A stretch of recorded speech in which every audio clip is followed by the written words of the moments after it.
ബി.ഡി. സതീശൻ ബജറ്റിൽ ഉമ്മൻചാണ്ടിക്ക് സ്മാരകമില്ല. പ്രതികരണവുമായി ചാണ്ടി ഉമ്മൻ.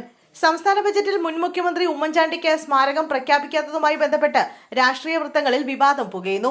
മുഖ്യമന്ത്രി ബി.ഡി. സതീശൻ സർക്കാരിന്റെ കന്നി ബജറ്റിൽ കോൺഗ്രസിന്റെ മുതിർന്ന നേതാവായ ഉമ്മൻചാണ്ടിയുടെ പേരിൽ സ്മാരകം പ്രഖ്യാപിക്കുമെന്നാണ് അണികളും അദ്ദേഹത്തെ സ്നേഹിക്കുന്നവരും കരുതിയിരുന്നത്. എന്നാൽ ബജറ്റ് പുറത്തു വന്നപ്പോൾ സ്മാരക പ്രഖ്യാപനം ഉണ്ടാകാത്തതിൽ അണികൾക്കിടയിൽ വലിയ അമർഷമാണ് ഉയരുന്നത്.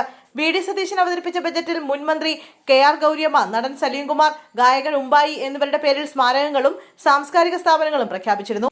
ഇതിനു പുറമെ ജോൺസൺ മ്യൂസിക് അക്കാദമിയും ആർട്ടിസ്റ്റ് നമ്പൂതിരിയുടെ പേരിൽ സാംസ്കാരിക കേന്ദ്രവും ബജറ്റിൽ ഇടം പിടിച്ചു. എന്നാൽ ഉമ്മൻചാണ്ടിയുടെ പേരിൽ ഒരു ആരോഗ്യ ഇൻഷുറൻസ് പദ്ധതി മാത്രമാണ് പ്രഖ്യാപിച്ചത്. ഈ ഇൻഷുറൻസ് പദ്ധതി തന്നെ തെരഞ്ഞെടുപ്പ് വേളയിൽ പ്രഖ്യാപിച്ച ഇന്ദിരാ ഗ്യാരണ്ടിയുടെ ഭാഗം മാത്രമാണെന്നാണ് കോൺഗ്രസ് നേതാക്കൾ ചൂണ്ടിക്കാണിക്കുന്നത്. വിഷയത്തിൽ പ്രതികരണവുമായി ഉമ്മൻചാണ്ടിയുടെ മകനും ജനപ്രതിനിധിയുമായ ചാണ്ടി ഉമ്മൻ രംഗത്തെത്തി. സർക്കാരിന്റെ തീരുമാനങ്ങളെക്കുറിച്ച് തനിക്ക് അറിയില്ലെന്നും എന്നാൽ ജനങ്ങൾക്ക് അത്തരം ആഗ്രഹങ്ങൾ ഉണ്ടാകുക സ്വാഭാവികമാണെന്നും അദ്ദേഹം പറഞ്ഞു. ഉമ്മൻചാണ്ടിക്ക് സ്മാരകം പണിയുന്ന കാര്യത്തിൽ മുഖ്യമന്ത്രി ബി.ഡി. സതീശൻ ആവശ്യമായ പരിശോധനകൾ നടത്തുമെന്നാണ് തന്റെ വിശ്വാസമെന്ന് മുതിർന്ന കോൺഗ്രസ് നേതാവ് തിരുവഞ്ചൂർ രാധാകൃഷ്ണൻ പ്രതികരിച്ചു. അതേസമയം ഉമ്മൻചാണ്ടിയുടെ പേരിൽ സ്മാരകം പ്രഖ്യാപിക്കാത്തതിലൂടെ കോൺഗ്രസിന്റെ യഥാർത്ഥ നിലപാടാണ് വ്യക്തമാകുന്നതെന്ന് CPIM Puthuppally area secretary Subhash P. Varghese കുറ്റപ്പെടുത്തി.